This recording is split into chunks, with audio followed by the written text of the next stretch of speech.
Canal del Congreso, el canal de la Unión. Presenta.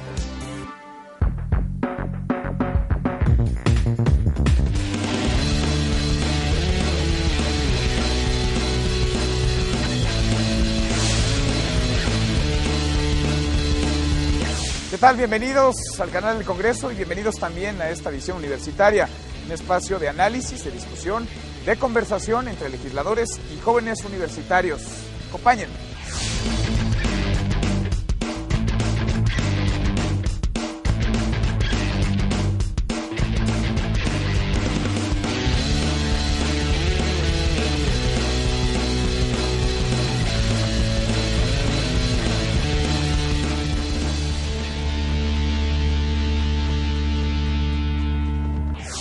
A principios de noviembre, Barack Obama fue reelecto presidente de los Estados Unidos en una cerrada contienda con Mitt Romney, el candidato republicano. Obama se alzó con el triunfo luego de recibir el voto, el apoyo de muchas minorías, pero particularmente la de los latinos. La relación entre México y Estados Unidos es muy estrecha. El 95% de los connacionales que viven en otras naciones lo hacen en Estados Unidos. Más del 40% del intercambio comercial que realiza nuestro país con otros países lo hace también con la Unión Americana. De ahí la importancia, entre otros varios asuntos, de esta relación bilateral entre nuestro país y Estados Unidos. Temas importantes, urgentes en la relación bilateral entre México y Estados Unidos hay muchos. Destacan el de la migración, por supuesto, comercio y también el tráfico de drogas y armas entre ambas naciones. ¿Cuáles son los asuntos urgentes a atender en la relación bilateral entre México y Estados Unidos? ¿En dónde están las prioridades de cada uno de los países? ¿Le conviene a México o no la reelección de Barack Obama como presidente de los Estados Unidos? Hoy, desde el Senado de la República, jóvenes universitarios discuten, dialogan, intercambian opiniones con legisladores. Acompáñenme a esta visión universitaria. Arrancamos. Del total de inmigrantes indocumentados en Estados Unidos, el 59% son de origen mexicano. Arrancamos esta visión universitaria. Muchas gracias por estar con nosotros. Le doy la bienvenida, por supuesto, a los alumnos de las carreras de Derecho y Contaduría de la Universidad de Negocios ISEC. Gracias por darse la vuelta, gracias por estar aquí esta tarde en el Senado de la República. Y hoy tenemos a dos legisladores de primer nivel para abordar un tema que, como ustedes ya vieron, es un asunto fundamental, la relación bilateral entre México y Estados Unidos, y ahora tan reciente el proceso electoral en la Unión Americana. Algo, sin lugar a dudas, tendrá que hacer nuestro país para voltear los reflectores hacia este país, hacia México y hacia los problemas que nos aquejan. Le doy la bienvenida a ellos y les pido que se presenten, por favor, una legisladora del PAN, un diputado del PRI también. Por favor, diputada, bienvenida. Con mucho gusto. Primero que nada, pues agradecer que estén aquí en el Senado de la República, agradecer la invitación a Visión Universitaria. Soy la diputada federal Adriana González Carrillo, soy del PAN del Estado de México, soy secretaria en la Comisión de Relaciones Exteriores, integro también la Comisión de Defensa Nacional y Radio y Televisión. Bienvenida, muchas gracias por estar con nosotros. Diputado, por favor, bienvenido. Un saludo muy afectuoso a todos y mi agradecimiento por invitarme. Soy el diputado federal Heriberto Galindo Quiñones, soy del PRI, soy de representación proporcional, pero represento a Sinaloa, es mi segunda ocasión en la que soy diputado federal y fui embajador de México en Cuba y cónsul general de México en Chicago. Les pediría un panorama general, una reacción primero a bote pronto de lo que ocurrió en Estados Unidos. ¿Nos conviene, nos perjudica que haya ganado, que se haya reelegido Barack Obama como presidente de los Estados Unidos? Diputada Adriana. Para México, pues no hay grandes cambios. En general, pues la Cámara de Representantes se mantuvo igual en el control republicano, el Senado en el control demócrata, el presidente Obama en un proceso pues de reelección. No se esperan grandes cambios en su gobierno. Y bueno, más bien quizás lo que genera mayor expectativa es el cambio de gobierno en México a partir del 1 de diciembre. ¿Cuáles serán las prioridades de nuestro nuevo gobierno? ¿Cuáles serán los matices que le pondremos y los acentos que pondremos como México, como mexicanos, como nación, como Estado, a nuestra política y a nuestra relación bilateral en particular? Creo que eso es lo que genera más expectativa. ¿Cuál tendría que ser el papel del gobierno entrante y, por supuesto, cuál tendría que ser el papel del otro lado de la frontera de Estados Unidos hacia la relación bilateral con México? ¿Cómo no? A los mexicanos les conviene no solamente un discurso a favor de los latinoamericanos en los Estados Unidos, sino que requerimos acciones concretas. El presidente Obama prometió en su primer cuatrienio una reforma migratoria que no llevó a cabo, por muchas razones, entre otras por las presiones de la ultraderecha estadounidense. Esperamos que en esta ocasión sí pueda realizar esa reforma migratoria el gobierno de Barack Obama. Tenemos un dolor en el corazón, que son nuestros 20 millones de mexicanos o de descendientes de mexicanos que habitan en los Estados Unidos, que sufren, que luchan, que participan en el crecimiento de México, porque con el envío de más de 20,000 millones de dólares anualmente a nuestro país, sostienen economías completas.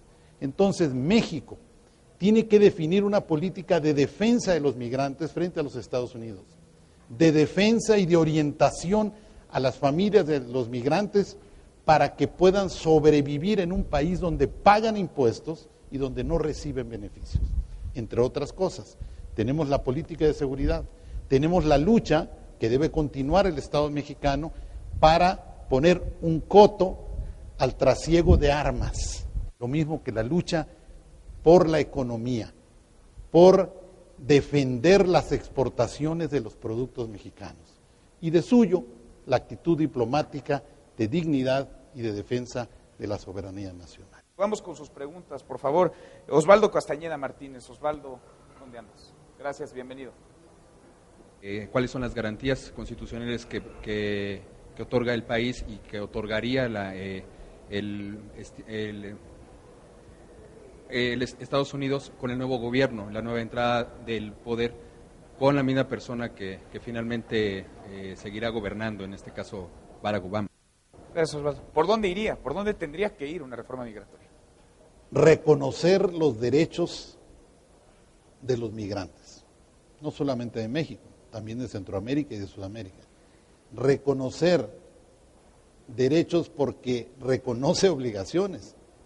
Nuestros compatriotas pagan impuestos y se sujetan a las leyes de los Estados Unidos, a las obligaciones, pero no tienen derechos, un solo derecho. Eliminar las aprehensiones por el simple hecho de ser mestizo y de parecer indocumentado. Hay leyes estatales que con esos principios les dan facultades a las policías para detener a los paisanos. Son derechos de salud los que hacen falta. No hay ningún derecho. Tienen dificultades para inscribir a sus hijos en las escuelas. Y son sujetos también de que le recogen a los hijos acusados de agresión familiar y pérdida de hijos, desintegración de familias.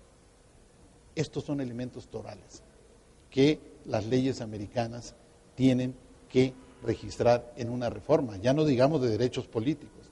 Y para ello, el gobierno mexicano debe preparar profesionales del derecho, abogados mexicanos que puedan irse a doctorar a los Estados Unidos en universidades de prestigio con referencia a las leyes de los Estados Unidos, para que los consulados de México tengan más y mejores abogados que defiendan, que protejan a los mexicanos que viven allende nuestras fronteras. Diputada, regreso contigo, si te parece, tengo que ir a un corte, regreso para que abonemos en este tema, porque sin duda tiene matices, muchos matices. Nosotros vamos a más información y seguimos en esta visión universitaria.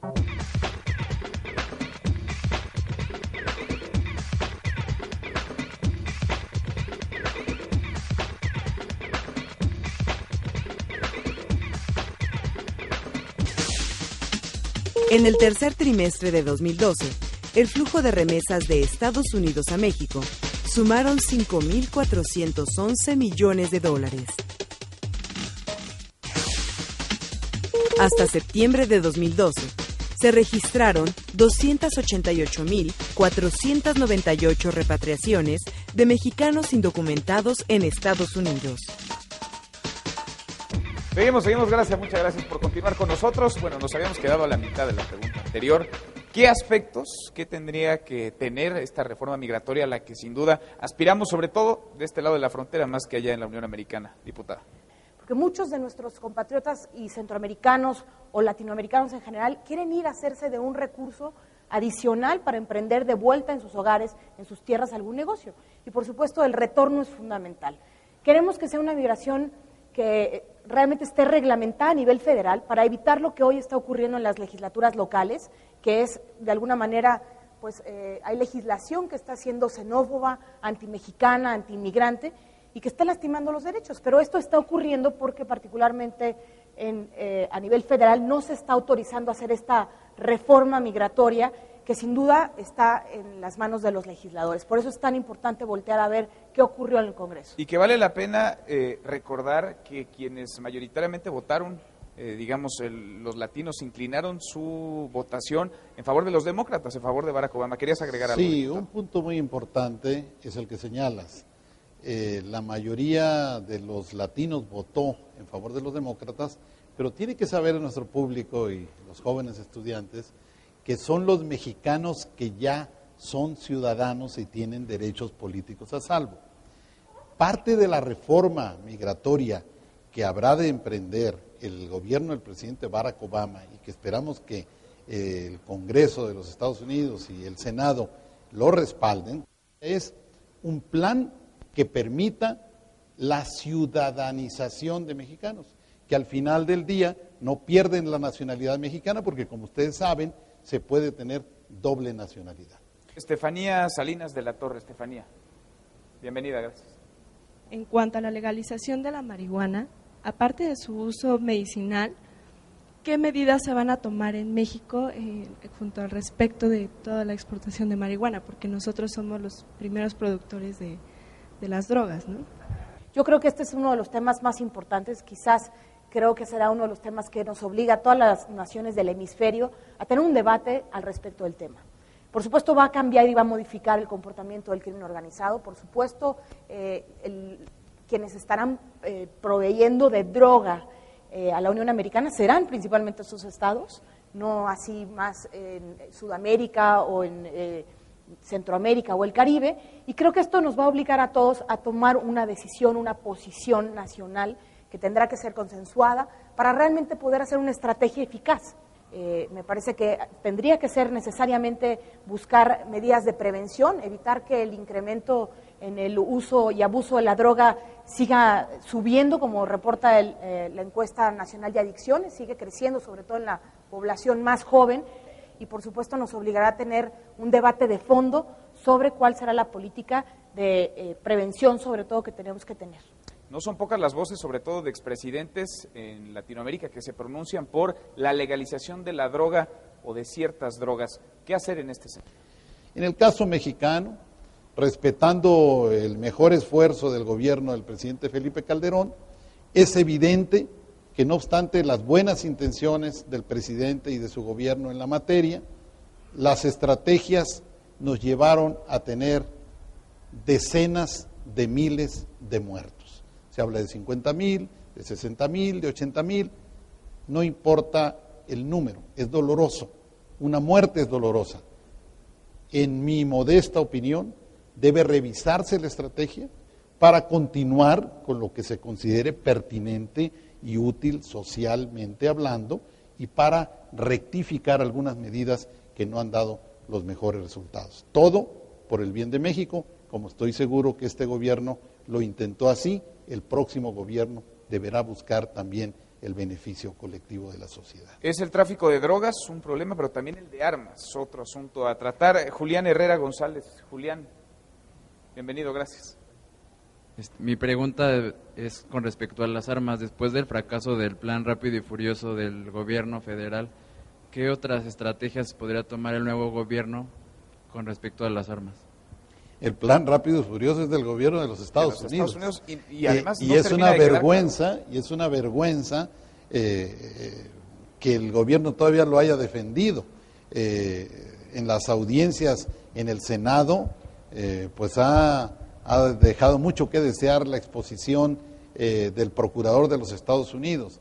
Es una ofensa para México porque se pudo evidenciar que por la vía de la corrupción en los Estados Unidos es que las armas han pasado a México y han penosamente con esas armas se han asesinado a mexicanos y también a estadounidenses. Entonces esa es una situación de mucha vergüenza que el gobierno de los Estados Unidos tendrá que corregir. ¿Qué hacer para frenar, por lo menos en lo que toca a la frontera mexicana, el que no ingresen armas de otros países?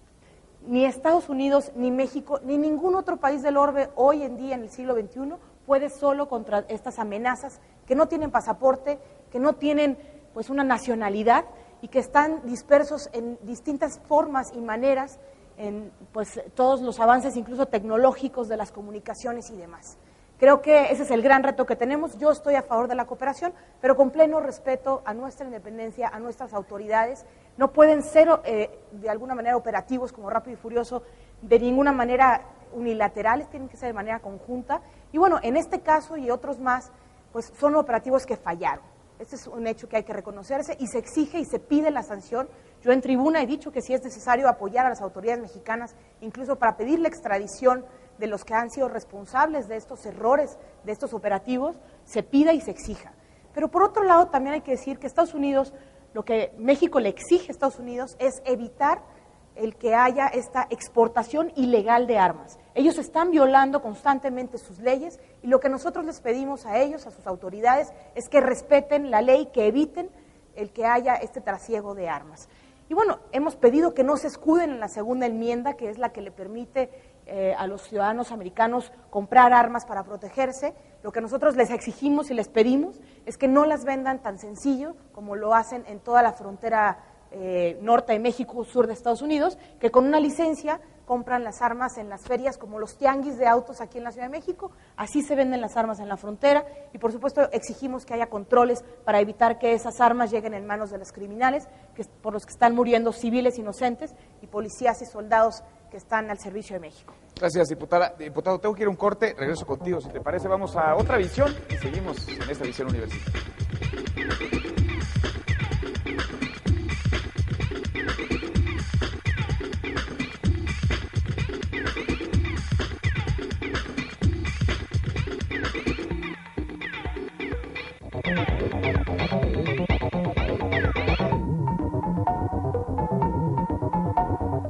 En primer lugar, me gustaría mencionar que para Barack Obama, México no es una prioridad en su política exterior.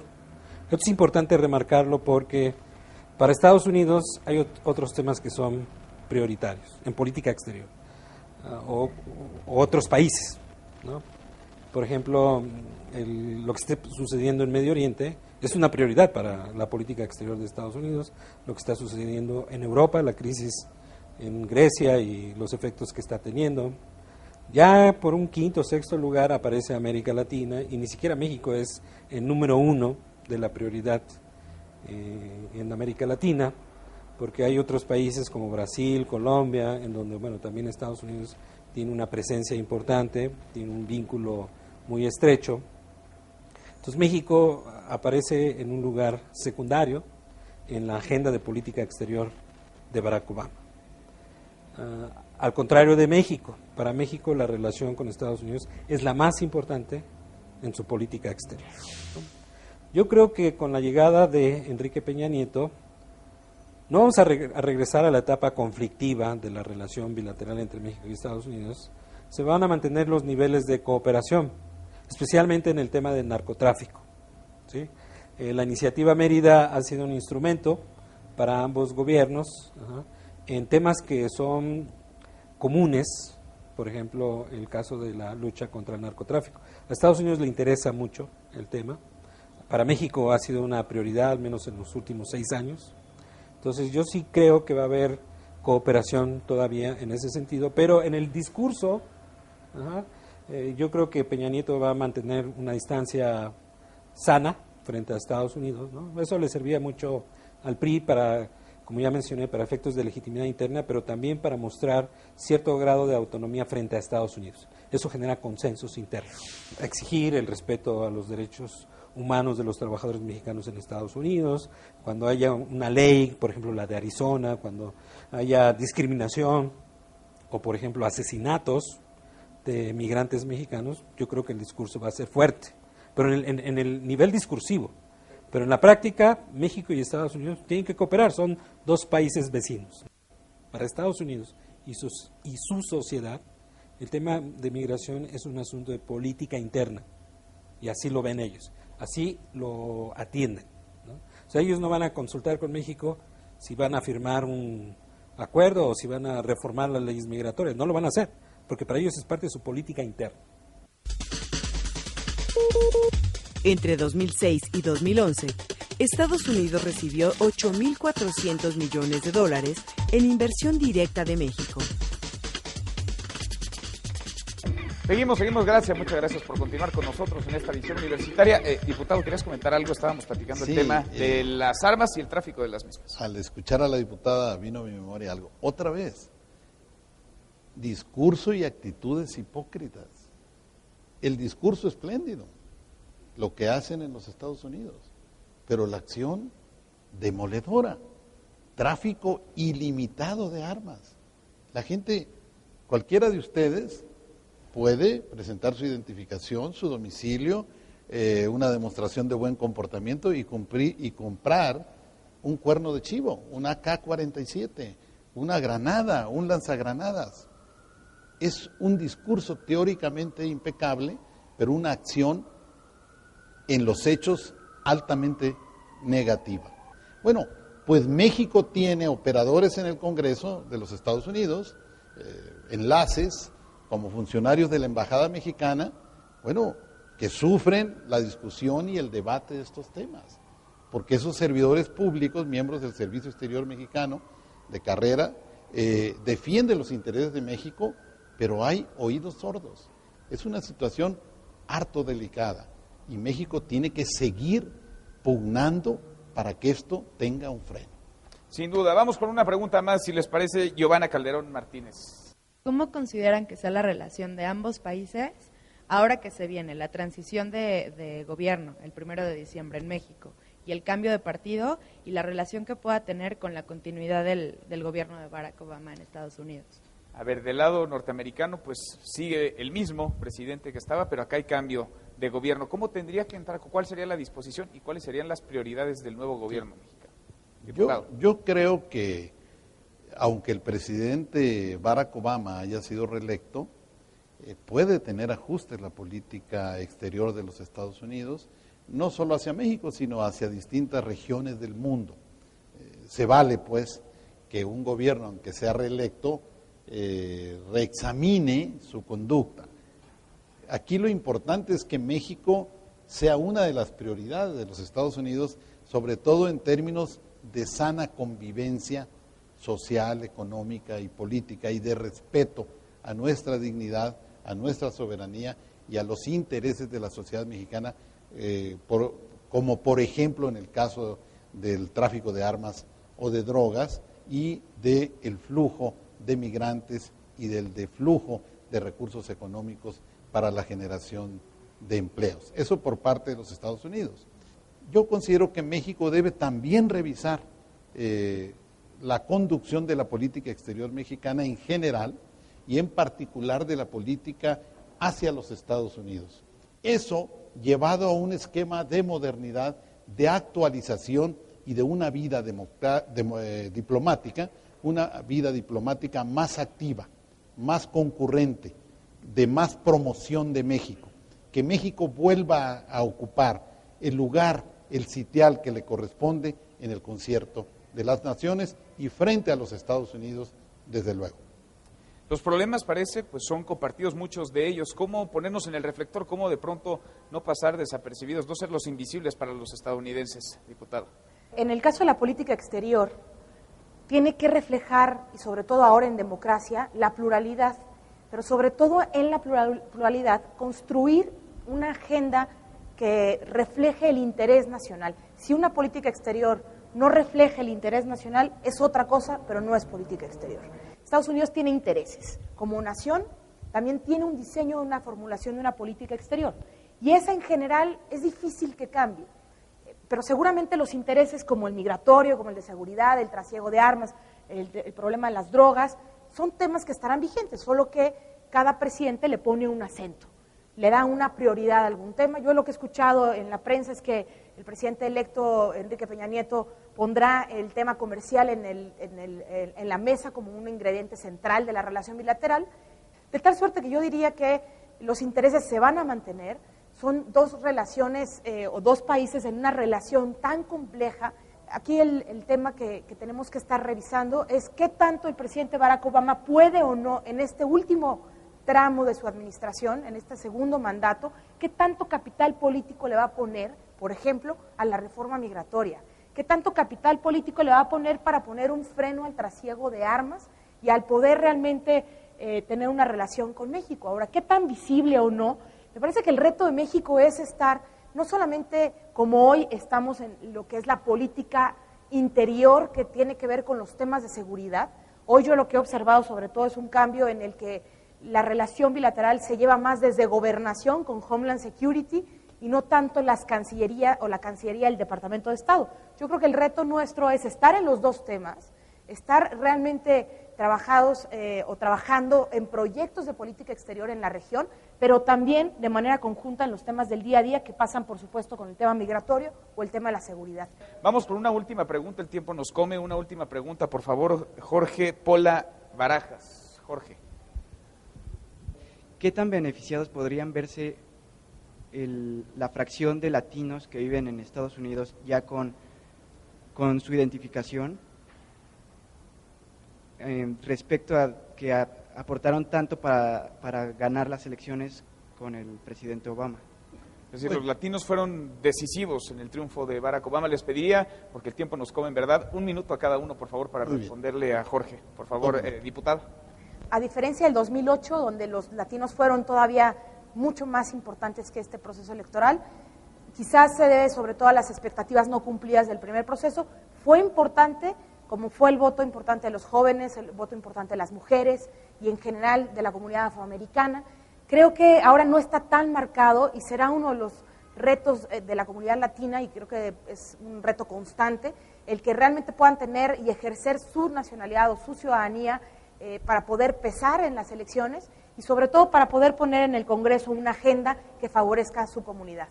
Diputado, y volvemos al tema de origen. ¿Les conviene o no les conviene a nuestros paisanos, a quienes viven en Estados Unidos, el triunfo de Barack Obama? Les va a convenir si el presidente Barack Obama cumple su promesa de la reforma migratoria. El presidente Barack Obama y su gobierno tienen una deuda con los latinos, tienen una deuda con los compatriotas mexicanos que viven allá y con los hermanos latinoamericanos que viven en los Estados Unidos. El presidente Barack Obama debe cumplir. Vamos a ver si va a hacer cambios en su gabinete, si la señora Hillary Clinton seguirá siendo secretaria de Estado, si el procurador o la secretaria del Interior siguen siendo miembros de su gabinete. Vamos a ver cómo integra su gabinete, vamos a ver cómo negocia y cabildea en el Senado y en el Congreso estadounidense para sacar adelante sus reformas. Hay una oportunidad muy buena, muy bella, como para iniciar una nueva etapa en la relación bilateral entre México y los Estados Unidos. Diputado Heriberto Galindo, te agradezco muchísimo que hayas venido para acá a platicar con nosotros, a platicar con los jóvenes de Visión Universitaria. Gracias, diputada Adriana González. Gracias, muchas gracias. Gracias a ustedes, sobre todo, muchas gracias por habernos acompañado. Nosotros, ya lo saben, nos encontramos en la próxima Visión Universitaria. Gracias. Muy bien. Vale, muchas gracias.